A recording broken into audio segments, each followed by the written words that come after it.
Hello, everyone. Welcome back to Idle Zeros. And I can't say welcome back to this account because you've never seen it before. This one was originally just a non-elite account that I was going to do. It's not super original of an idea, so the content on it wasn't going to be very much, and I would just post, I don't know, something cool that I did on it. But instead, what I'm deciding to do is I was intrigued by an idea, and that is I want to test Valkyrie's viability as a first E5. Now, generally, Valkyrie isn't very good to build because she doesn't have any tenants on the Cloud Island. She just can't be a homeowner, and so her power is just going to be way overshot by pretty much anybody else who can be a homeowner. So she's not the best choice. However, what about up until that point? Because you can't obviously use a Cloud Island home until you are V4. So what I wanted to test was Valkyrie's viability up to V4 before we would have tenants. And then at that point, I don't know what we'll do. We'll transition or something. But we have E3 right now.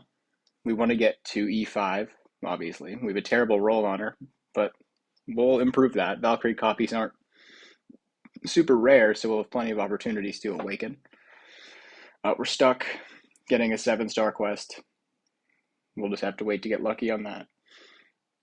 We are at 462 in Tower of Oblivion, and we are in Nightmare in Aspen Dungeon.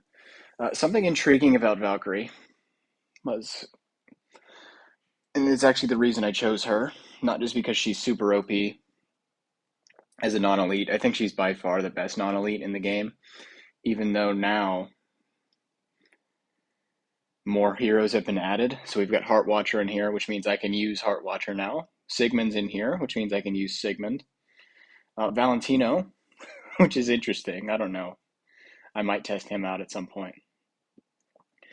But it also means that I think I'm going to follow the same rules with Transcendence heroes. I can build Transcendence heroes who are non-elite, but none who are not, which means Asmodel is free for me to choose. I can use Halora, I can use Vesa.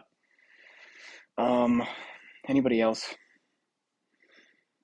Jara is still elite.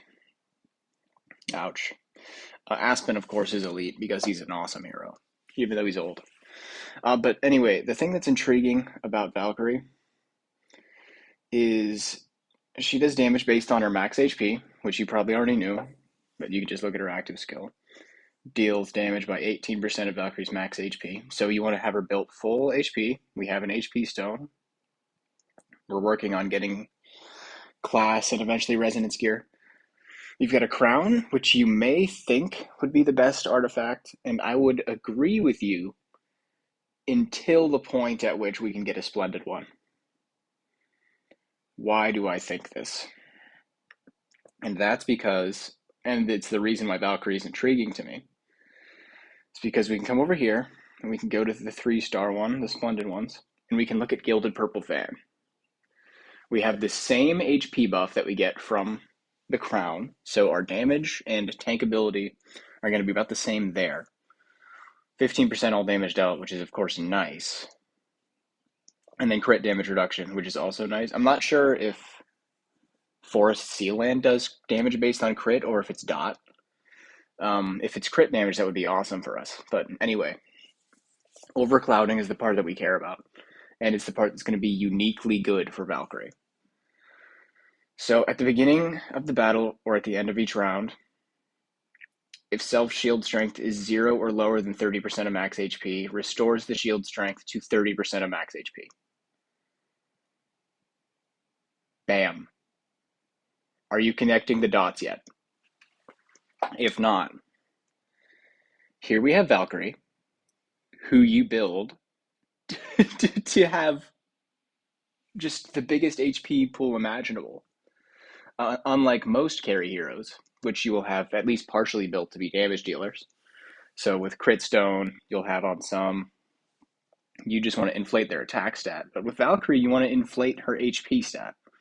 And so the hero that you build for full HP, and then you actually just stack This, which renews 30% of your max HP every round, that just seems like it could be a busted combination. And I don't know if anybody else has tested Valkyrie with Gilded Purple Fan, but if not, I'll be the first one to do that. Which obviously it seems like a waste to do Crown first. But I'm not going to be leveling this up. I'm just going to leave it here, and that's just because the 25% all damage reduction is so nice. It's such a nice artifact before you can upgrade other ones. Um, and then we have Gilded Purple Fan regular on Sigmund, and then we'll work on getting copies and food eventually. Um, but yeah, so that's the plan for this account. I don't have much content to show you because it's still super early game, that it's in game modes that no one cares about. Like no one cares about clearing Nightmare and Aspen Dungeon. No one cares about Tower of Oblivion before Mem Waves, which I believe the first one is like 500 something. Might be like 567 ish. And then there's 607, 624, and 639 are the problematic ones. But we'll get there eventually. I don't know how she's going to do, but the funny thing is that I think she'll be decent. When controlled, restores self by 200% of attack per round for 3 rounds and burns 3 random enemies. What does that mean? It means we can run Valkyrie just without an Ignis, and then when Mim petrifies her, she'll just heal herself. And so that's her self-sustain for those waves. And then that plus Gilded Purple Fan will be super nice. So we'll see. We have, of course, this weird looking skin. And I say it's weird, not because it looks weird. It looks nice, I think. But it has 2 HP stats. I don't know why they didn't just give one big one, but it is what it is. But so this is by far the best skin because it's going to give her more tankiness with the HP, and it's going to give her more damage reduction. We need to level that up, but we don't have enough skins to do that yet. But so yeah, just a brief little video here. Phoenix already has synergy with her because it boosts damage to burn targets, and Valkyrie deals exclusively in burn damage. So that's quite nice there. We'll prioritize the HP stone, obviously, because that's going to give us tank ability and damage. So that's quite nice. But yeah, sorry, I don't have much content for you today. But yeah, so at least I can show you off this account.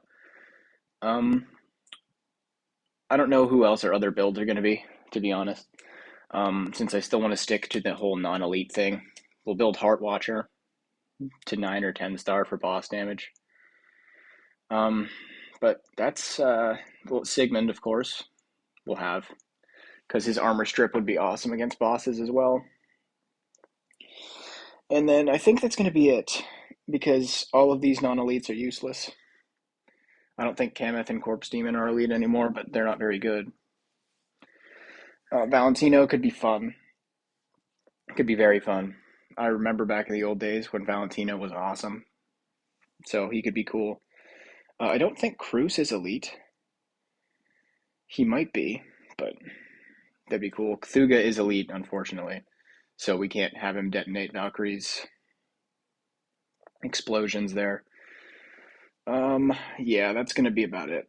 And then in terms of first trans hero, I straight up don't know. It could be Asmodel. Could be pretty much anybody. Sia is elite, I think, right?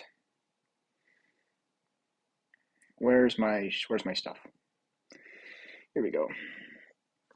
Yeah, Sia's elite. But so we'll see about that. I'm not super worried about it. We're obviously like half a year off of first trans hero. So yeah, we'll get there when we get there. But that's the plans for this account. So I appreciate you sticking by.